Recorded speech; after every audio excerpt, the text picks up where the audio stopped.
Hello, this is JJ. This is a drunk commentary on the Xiu Xiu record Knife Play. I've had so far about 3 shots, so I'm pretty spacey, but not obliterated. Or else I am. This song is Don Diasco, which is named after Don Diaz, who is a really great accordion player. He plays on this record a couple of times, and we played together in 10 Miss Word Jar and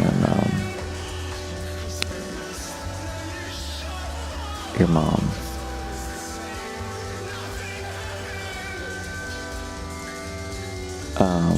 Yvonne Chen did the clanging sound right now is Yvonne Chen playing the beginning of what has become an extensive bell collection, and a couple of the sounds are band saws. That mention of Mia is Chess Smith's wife, Mia, who's my oldest friend.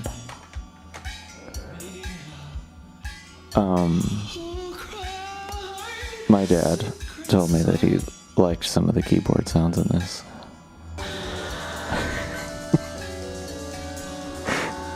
The smashy kind of explodey sound, that's, I think, one of my favorite sounds I ever made. I used to have this really gigantic and beat up piano in my bedroom, and I took a microphone into a distortion pedal and just smashed the microphone against the keys. And the microphone was such a piece of crap, and the piano was such a piece of crap, that I really was not under any fear of damaging it.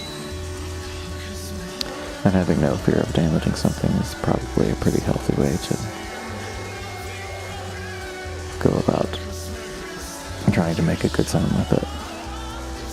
Like if you were not in any fear of damaging your bottom jaw and you hit it super hard with a block of ice, it would probably sound pretty interesting.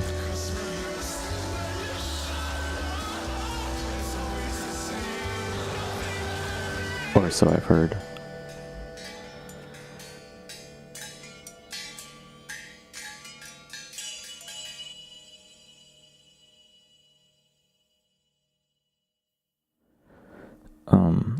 The idea for doing commentary for record came from the Pet Shop Boys. They did the commentary for their record, yes.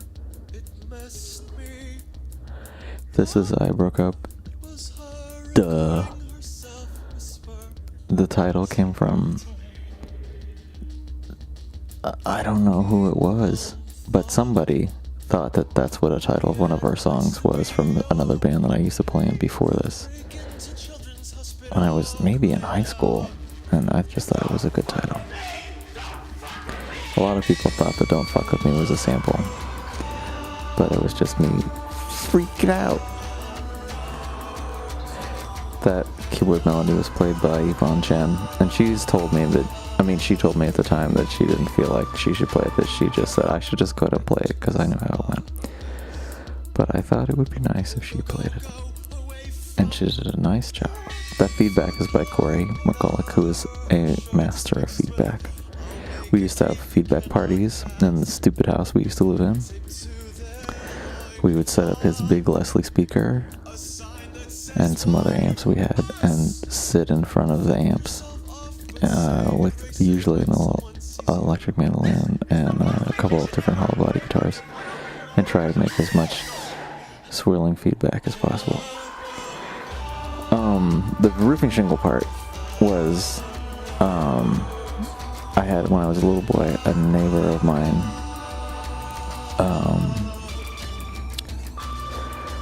threw a rectangular reddish roofing shingle at my friend's head, and he cut open his forehead really badly. We couldn't have been more than 4 years old, and I wasn't supposed to play with him anymore. I think his name was Sandor, and he was a refugee from Hungary. I hope he's doing okay. I wonder what his life is like. All that is some brilliant feedback from Corey McCulloch. And the feedback's now over.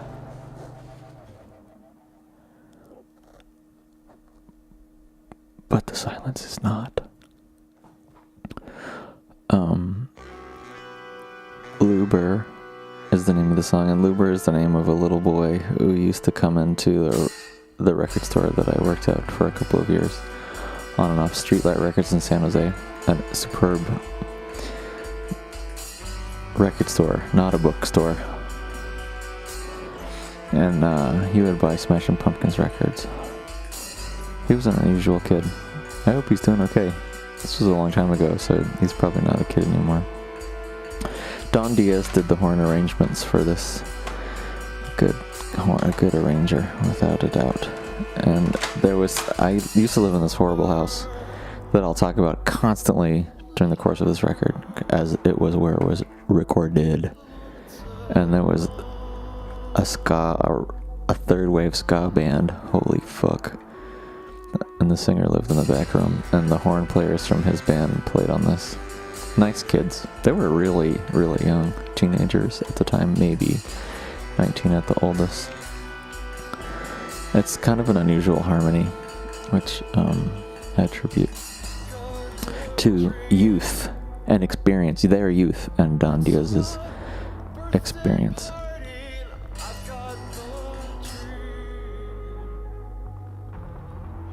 I don't think we ever played this song. Xiu Xiu never played this song live. The clanging, clangety clang clang, clangety clongs. Now it doesn't sound so big. I mean, massive. Big in size, not really in emotive quality. But I think we took just all the gongs that we had, which at the time I think may have numbered like 6 or 7, and played them all together at the same time to try to make like a wall of gongs.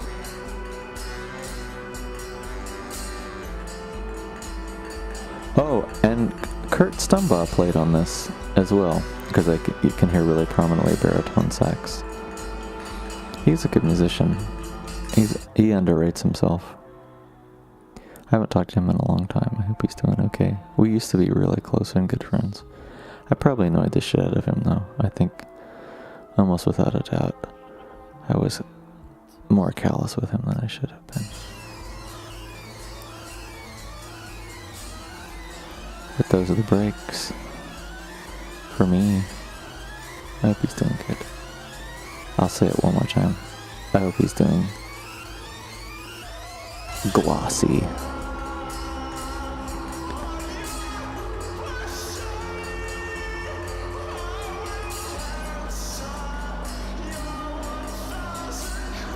I think that last lyric refers specifically to our relationship at the record store. He might have written me a letter once, too, in the mail. I think I felt protective towards him, because he seemed like an unusual little guy. And I think his dad was a little freaked out that he was writing letters to some adult who worked at his local record store. Which, if I was his dad, I would probably be concerned about also. Potentially.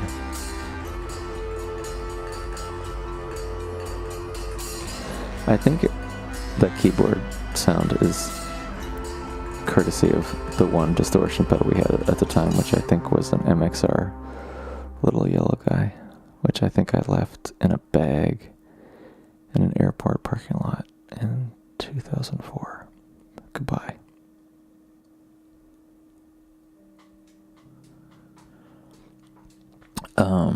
The drums on this and the bass were recorded, I think, with one microphone in my living room. Mine and Corey's living room. It's Greg Saunier from Deerhoof and Chess Smith from Chess Smith playing 2 drums at the same time. It was fun to do. Oh, and I think I played bass while they were playing. I was surprised at what they did together. And I think they thought that I was going to suggest that they do kind of like a heavy beat, but I think I tried to illustrate to them to do something kind of scooting along. And I think they were relieved because I thought they were tired of heavy beats then. But they played beautifully together. And they remain two of my closest friends to this day. I'm thankful to them for giving me money when I want it, giving me clothes when I want it, giving me a car when I want it, giving me new shoes when I want them, pouring me a cup of tea when it's cold outside, and when we live in the desert, pouring me a cup of tea when it's hot outside, so you're balanced inside and out. Greg's favorite tea is called Grey Lady. It's black tea with lemon peel. I don't know if Jess even drinks tea. Jess does drink a fucking lot of Red Bull though. And he taught me to drink it like a good dad.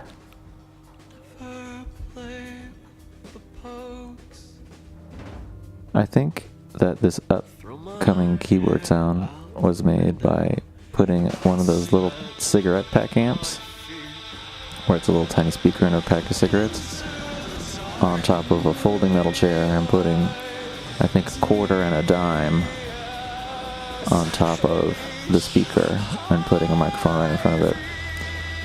And I think it sort of tripped out the physics.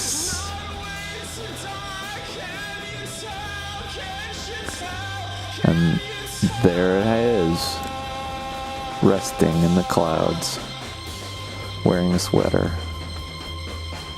There it goes, that's the sound of one note obliterated through a tiny little speaker. Oh, it's bending. It's bending. It's going in his face. Oh, I guess it must have been through a delay pedal too. I think this was one improvised take, which is kind of unusual for me. I'm not so good at playing music, so I have to do a lot of takes and take a lot of chances and try a lot of different things. But that day was lucky enough that I didn't have to change it so much. This drum beat was all Chess and Greg's idea, and they ended it really beautifully, like real musicians. They are real musicians. And real carpet cleaners. Man, if your carpet is a mess, you could call either of those gentlemen, and it will no longer be a mess. Like that! Dr. Troll was Lauren Andrews' nickname. Now she does animation for the cartoon American Dad. It's true. This song is not really about her though, but it's named after her, so the sentiment rests upon her shoulder. This song is about gender dysphoria and being a preschool teacher, which now is not really a thing for me, being a preschool teacher. But there was a long time where gender dysphoria and being a preschool teacher was what my life was all about.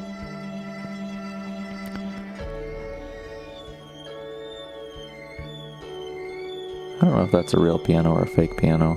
It sounds too in tune to be the real piano that we had at the time. That's real feedback though, buddy.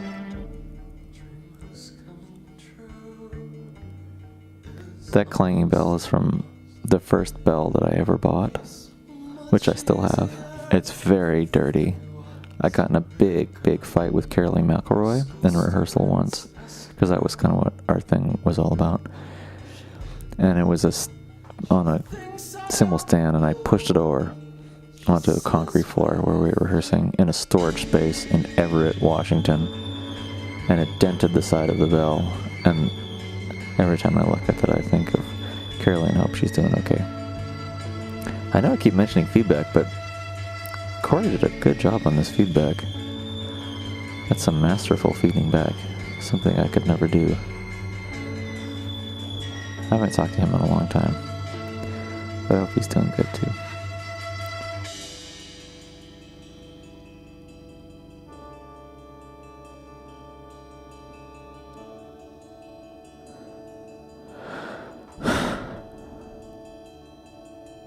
was...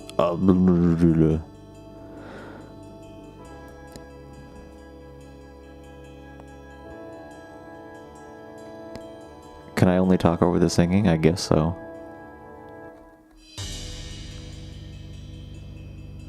Oh man, okay, I'm drunk enough I can say this. At the time that I was writing this song, I used to lie in my bed listening to the radio, and I had a little pocket knife, and I would poke it into my thigh, and I would push it through the skin into my thigh, and be completely baffled as to what should happen with being male or female.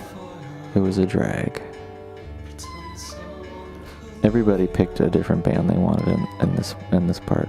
Yvonne and Corey and Lauren and myself.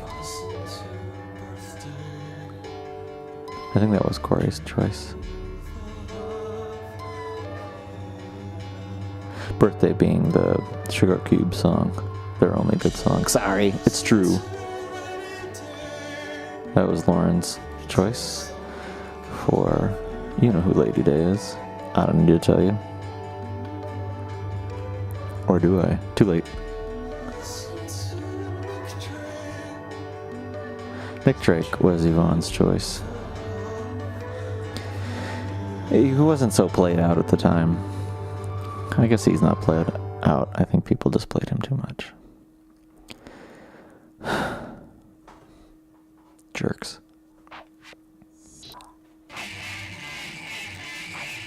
Oh.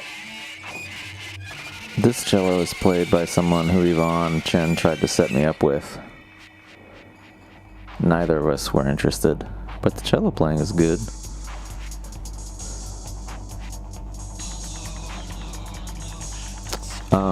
So Greg Saunier from Deerhoof helped us get onto 5RC, which eventually became only Kill Rock Stars, which put out our first bunch of records. Thanks, ladies and gentlemen of Kill Rock Stars / 5RC. This song was not, nor was Don Diesco on our original demo tape, which Slim Moon, who used to run 5RC, left in a taxi. And we then recorded Don Diesco in this song over, and added it to the demo tape. And I wonder if he would have liked the band enough to put out a record had this song not been on it. So that was the god of music smashing our original demo tape. And it was literally a tape in those days between the two cushions of a New York taxi cab. Or maybe he threw it out the window. Or maybe he never got it.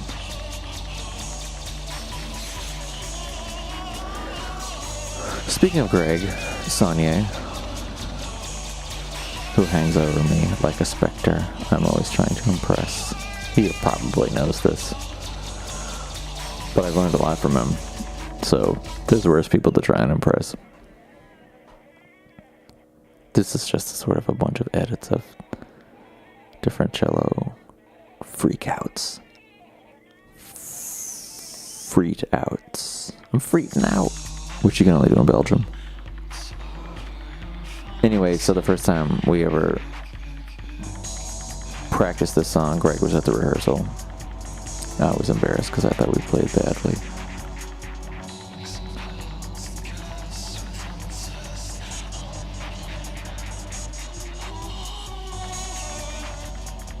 Yvonne Chen thought these were dumb lyrics because we made a little lyric book to try to sell at shows. I think maybe we made like 10 copies of like a lyric scene. But I think it was before we actually learned the song. I think I just wrote the lyrics for it, which is not the way it usually goes. And then she heard the song and thought that in context it worked okay. Cactus Club refers to a really stupid place in San Jose, also referred to as the Practice Club, where people had to play a bunch of times if nobody liked your band. The guys who ran it were dicks. Some people who live there sort of memorialize it as having been a nice place to be, but it sucked. The sound sucked. The people who ran it treated you like shit. Fuck those fat assholes. They gypped you out of money all the time, too. I have no positive sentimentality towards that fucking place.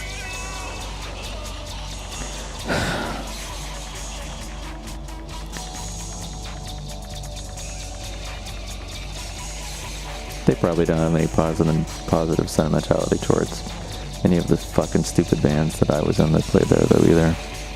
They probably thought it sucked also. That's probably why they were such fucking assholes all the time. Why am I making excuses for those fucks? They were total shitheads. Fuck you, Calvin. And fuck your fucking brother. What are you gonna do about it? You're too fucking fat to run after me. And definitely too fucking stupid to catch me. Andong was a little girl who played at... I guess she did play. Who attended a preschool where I used to teach for a long time, where I got fired for not being Christian enough. And then it later turned out that the pastor who fired me was embezzling money from the church and smoking and drinking and having affairs, and he drove a really nice Mercedes. Pastor Bailey, a total fuck. Eat shit, you fucking asshole.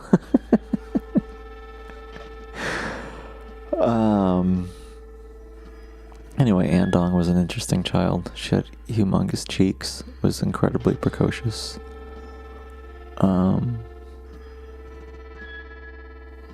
And everything that is mentioned in the song are things that she said to me or interactions that we had.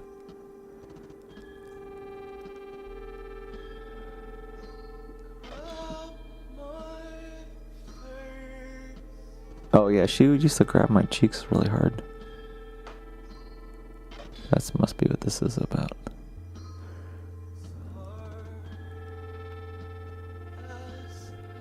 I think when we recorded these vocals, it was kind of in the beginning of us doing what ended up being kind of pointless audio experimentation, but thinking it might free things up, which sometimes it does. But we set up two of the same mics on different sides of the room, and I would just walk between the two mics to do these vocals. Or sometimes stand between both of them. I think I felt a lot of sentimentality towards Andong. For a brief period, I thought I might want to be a parent, which now I realize would be an unmitigated disaster. I mean, generally being a parent is an unmitigated disaster. If you're considering it, for the love of God, please do anything else with your life.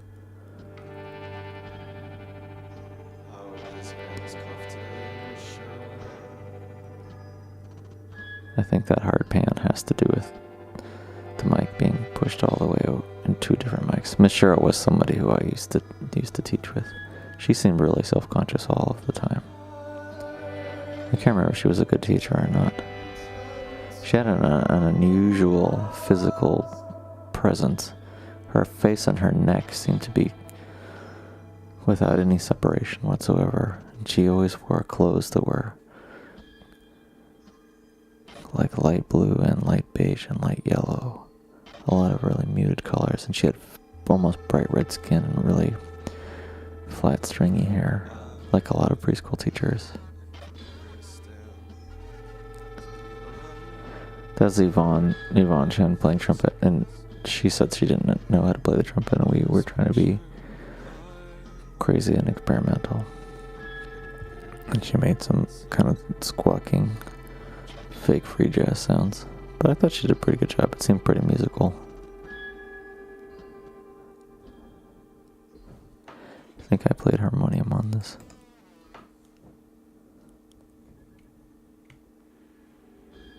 Corey produced the vocals. He was really good at that. That seemed to be, in my recollection, his main forte. He was doing unusual keyboard things with keyboard.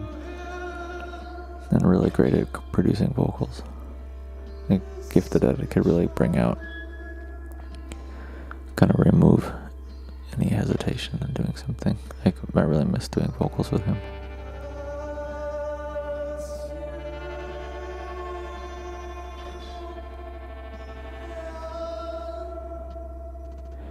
That tremolo from inside of a harmonium, if you don't play harmonium and have an open one, is actually, Anne said this to me flat out one day. It was hilarious to hear that from a 4-year-old. It's just a little tiny piece of very light wood on a tiny piece of leather or cloth over a little sound hole, and it just goes back and forth. Like, you know, if you put your hand over your mouth and go, just the physicality of that makes that tremulousness. And saying, "Oh, I know," after Anne told me I wasn't coming to her birthday was something that still makes me feel like shit. I have a feeling that I shouldn't say what this song is really about, but I feel so drunk that it doesn't feel good anymore, so I probably will say it. That is a fake hi-hat from HR16B, which maybe I'll buy one on eBay tonight to commemorate this completely ridiculous idea. But I didn't program it. I think I just hit the button.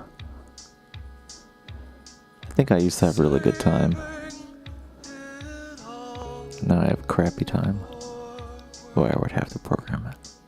That kind of gooey sound is made from Corey playing a really terrible Boss octopedal that couldn't track for shit, which was kind of good if you decided that you just wanted to use it for a strange effect and not to actually make an octave sound.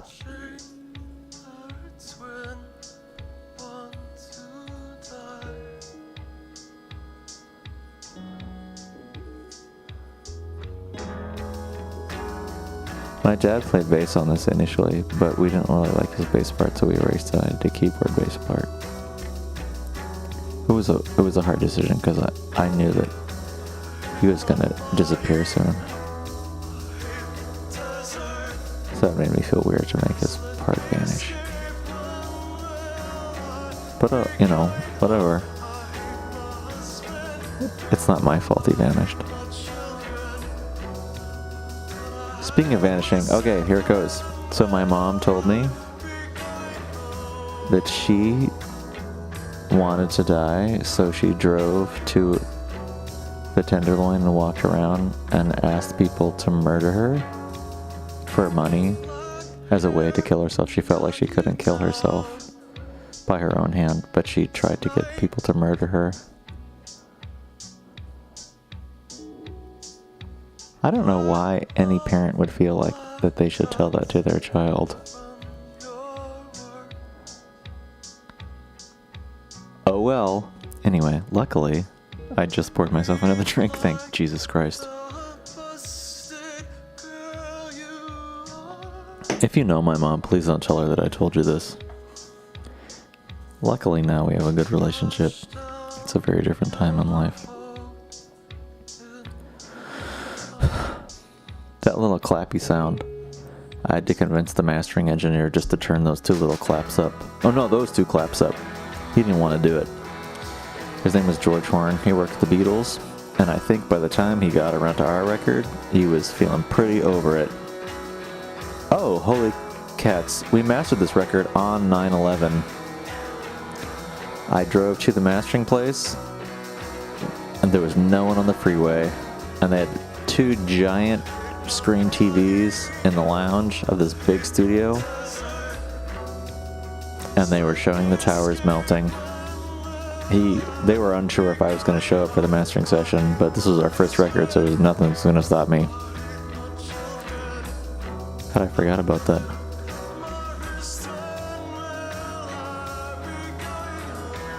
Suha is the name of a character from a book that I read of Lebanese fiction.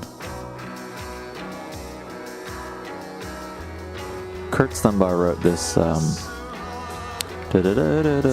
wrote that line on baritone sax. It's a good line. He has a really good ear for melody. I guess the lyrics are not literally about what I said about my mom. I mean, they don't really illustrate it narratively. But that's what the song is about. In my little stupid heart.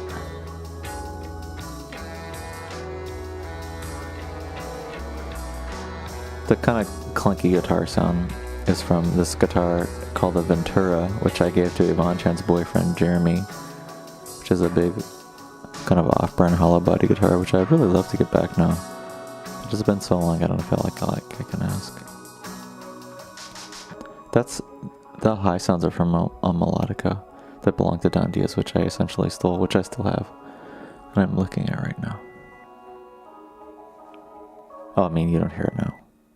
Those are from that crappy Alesis keyboard. Better keyboards have come and gone since. Mr. Keyboard. Madame Keyboard. This song was initially kind of a joke song that I wrote for a movie that my friend Bob Marengo did, or Bob Moritz, depending on what his nom de cine is for the particular film he's working on. But it's about having a sugar daddy, and I used to have this sugar daddy named Ed.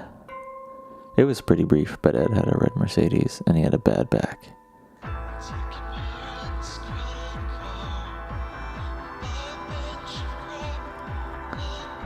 And once we watched The Lion King together, I think. He was a good guy. I think I just didn't really know how to handle it. Or I didn't know that inherently that I wanted to be the boss. I didn't really need a boss.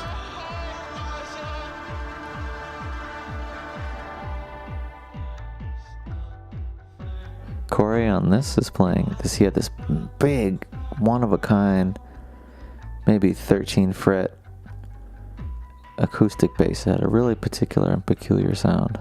It wasn't really like a guitar-on, but it was similar to a guitar-on. I hope he still has it. We played this live on and off. It's a kind of a fun song.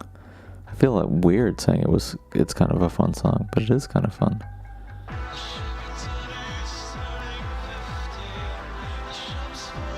I'll be 50 soon. That's not true. But you will be 50 soon. I mean, your grandma will be 50 soon.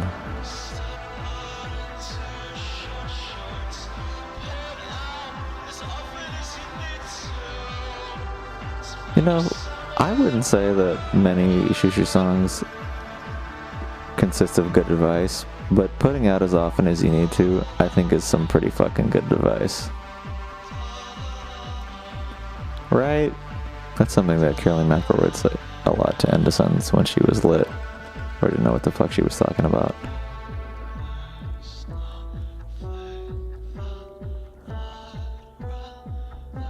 And there is nothing that I would rather do other than take a little sip of this. Uh-oh.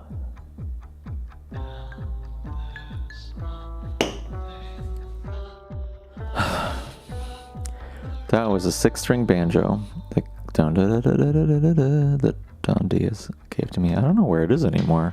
I don't have it.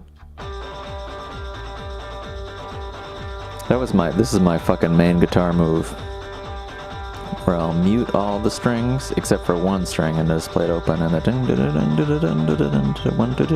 triplet kind of thing, or kind of feel. I do it all the time. When I don't know what to do, I do that. Usually when I don't know what to do, I just keep my fucking mouth shut. But currently, I feel obligated to keep yammering. I don't know who played maraca on that. It was probably me. Just for the sake of not keeping my fucking mouth shut, I'll reveal to you. Ooh, an extra maraca shake. By me, perhaps. Or perhaps by Vanity Smurf. I'm not entirely sure of the chronology, but this might be the first Xiu Xiu song ever. Or it might have been a version of Jennifer Lopez that I might have been released on a comp somewhere that I don't know where it is. Maybe Little Beans comp, if you ever read that magazine or gave a shit about the stupidity of indie rock at some point. But maybe it was this one. Jason Albertini, completely brilliant guitar and bass player, played guitar on this, and he didn't want me to tell him the chords.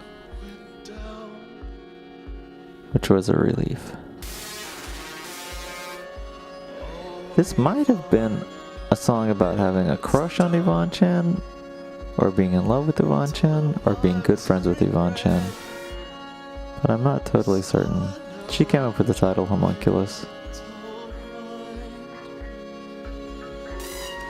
The drum beat is entirely taken from having listened to Arab Strap record and holding on to the idea of 1, 2, 3, 4 for the first time, which I've rarely let go of since nascent 1, 2, 3, 4 still. This was using a very primitive sampler. And maybe thinking that one shouldn't use a primitive sampler. It should just chew on their primitive fingernails.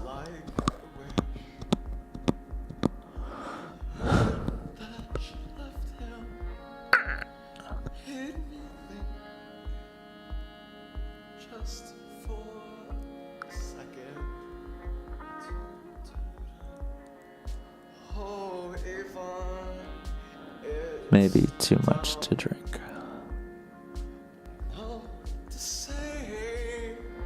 Now and then.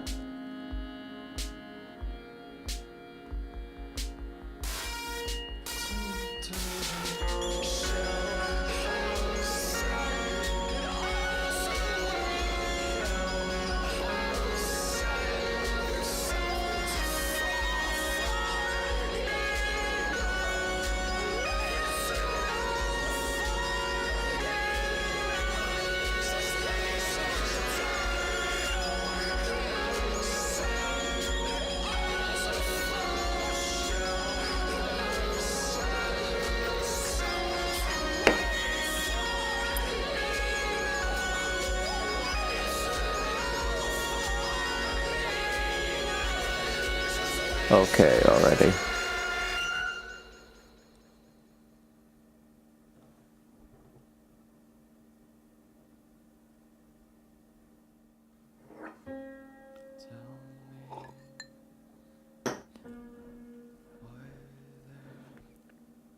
This song is about my dad when he was a teenager.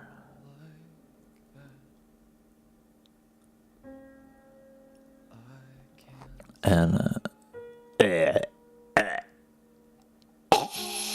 we recorded it on a meteorite. These are my fingernails.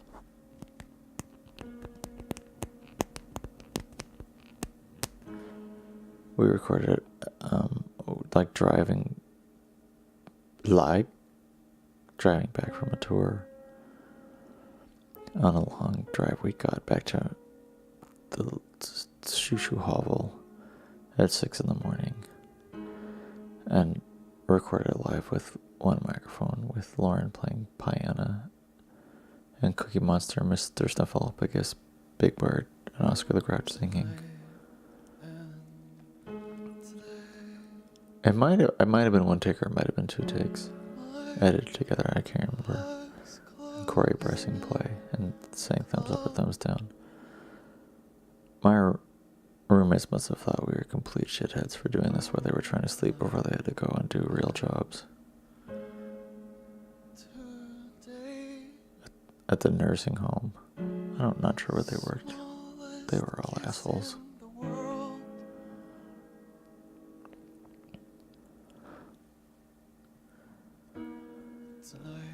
They were bigger assholes than us.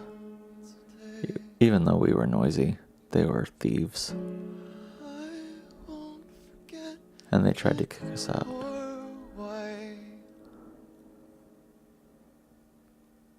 Fuck you, Steve.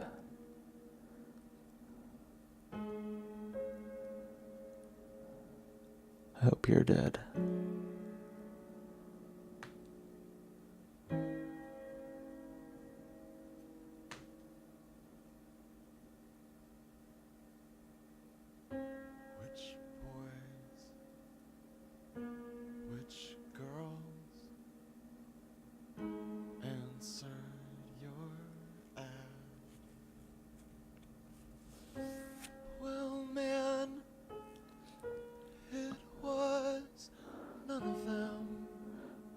I guess additionally now, this was about putting out personal ads.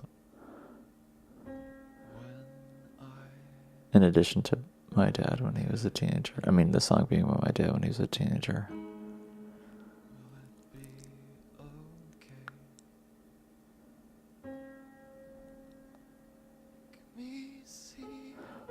Once, when I put out a personal ad,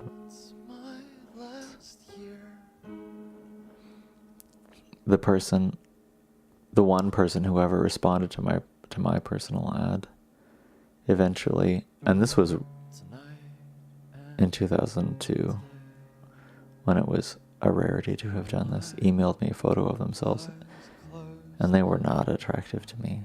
Although on the phone they were really funny and nice, and I felt like kind of an ungood person from having become immediately uninterested despite the fact that they were intelligent and funny on the phone. But then when I saw a picture of them, that they were unattractive. But you know,